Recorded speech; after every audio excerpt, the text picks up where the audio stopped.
Imagine the most powerful military in the world finally admitting defeat.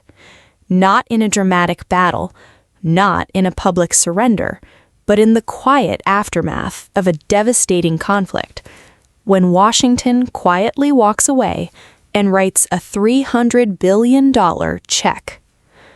According to reporting by the New York Times and Axios, the draft peace framework between the U.S. and Iran includes a massive $300 billion reconstruction package, structured as an international investment fund to rebuild the damage inflicted during months of warfare.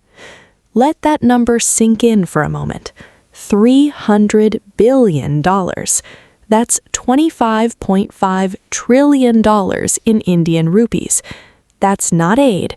That's not assistance. That's reparations. For the first time in decades, America is being forced to pay for a war it lost, not militarily, but strategically. And this isn't some fringe claim. As detailed by the New York Times, the Reconstruction Initiative is being structured as an international investment fund that would be facilitated by the United States as part of a settlement arrangement. The world is watching as Iran doesn't just survive. It's forcing America to fund its own survival, and it's working. Here's what makes this moment so extraordinary. Nobody thought we'd get here. 6 months ago, the conflict between the U.S. and Iran seemed uncontrollable.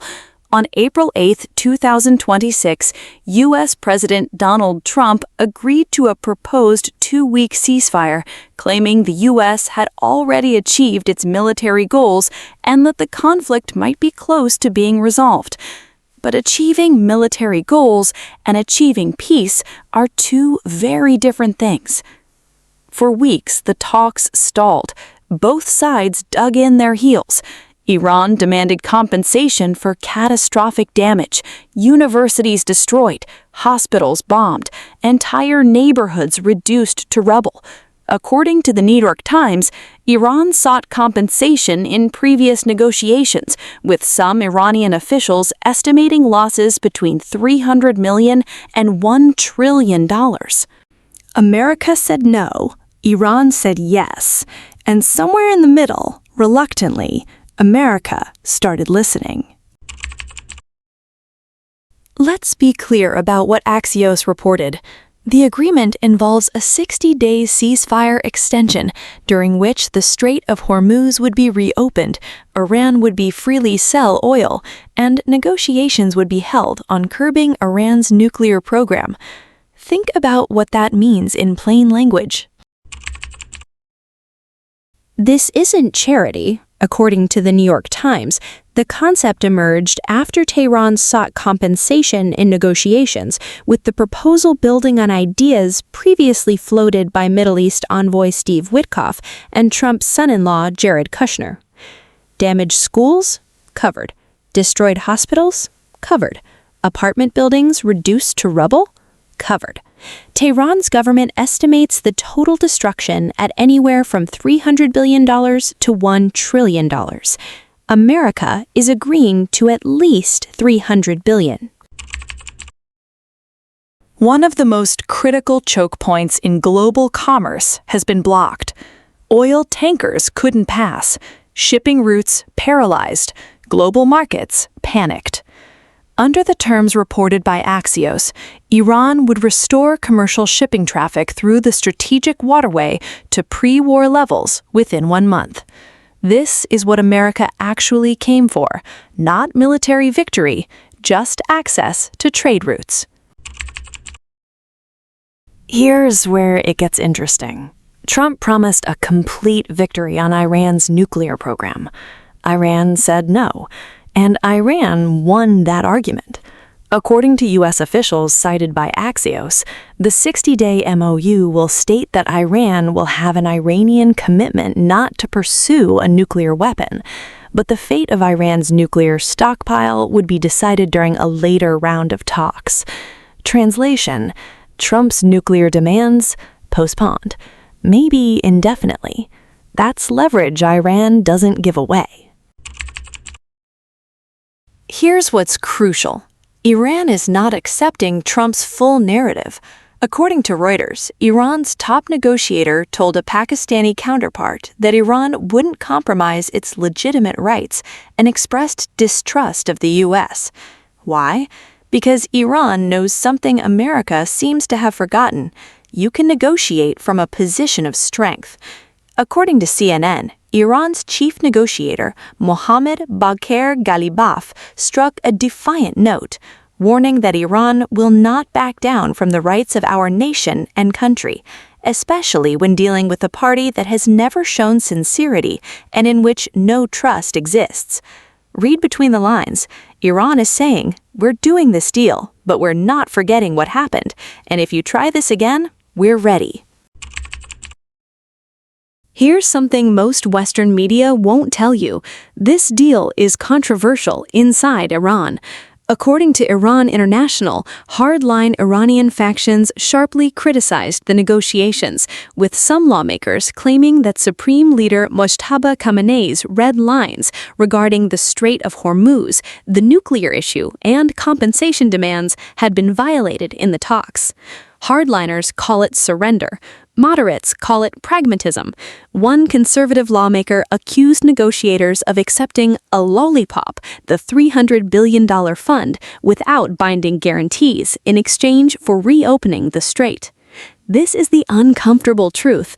Even as Iran wins against America, Iran's government faces fierce criticism from its own people, who say they should have demanded more. Here's the awkward part for Trump. He claims victory, but the facts tell a different story. Trump said the agreement is largely negotiated and will be announced soon, but he hasn't signed it. Why? Because admitting you're about to pay $300 billion to the country you just fought is not exactly a winning campaign message. According to the New American, Trump has yet to sign off on the 60-day peace pact, and he met with his advisors for 2 hours at the White House without accepting the plan. He's hesitating, and he should be, because when this deal becomes public, Americans are going to ask hard questions. Why did we spend billions on a war we didn't win? Why are we paying to rebuild a country we fought? Why isn't Trump calling this what it is? But he can't, so instead, Trump is spinning. According to CNN, Trump claimed that this problem will be solved, as the president's made clear, one way or the other, and that the Strait of Hormuz will be opened. He's focusing on the reopened strait, the actual strategic win.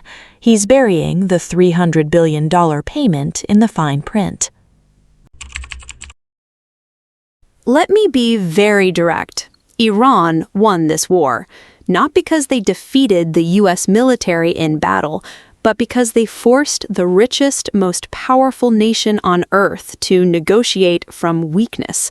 Iran's defense apparatus was tested, its economy was strangled, its people suffered. But when the dust settled, America had to admit, we can't force Iran to surrender, we can only negotiate. Some Iranian critics accused the negotiators of surrenderism, arguing that negotiators dragged the country from one pit into another colonial surrender agreement. But they're wrong. Iran didn't surrender. Iran forced a superpower to the negotiating table as equals. That's unprecedented. This moment tells you something important about the world we're living in. America still has the strongest military, but military strength alone can't win wars anymore. According to CNN reporting, Israel's main concern is that there will be a narrow interim agreement that will extend the ceasefire, open the Strait of Hormuz, and gradually ease sanctions on Iran, while not addressing the most critical points for Israel, Tehran's nuclear program and enriched uranium. Israel is frustrated. Other U.S. allies are confused, and America has to pay $300 billion to admit it miscalculated. That's the cost of pride. That's the cost of underestimating your enemy. That's the cost of forgetting that in the 21st century, you can't kill your way to victory. This is a deal born from exhaustion. Both sides are tired. Both sides want it to work, but both sides also know this is temporary. Iran doesn't trust America. America doesn't trust Iran. But they're going to try anyway, because the alternative, endless war, is worse. What do you think? Drop your prediction in the comments below. Subscribe and hit the bell. I'll update you every new moments.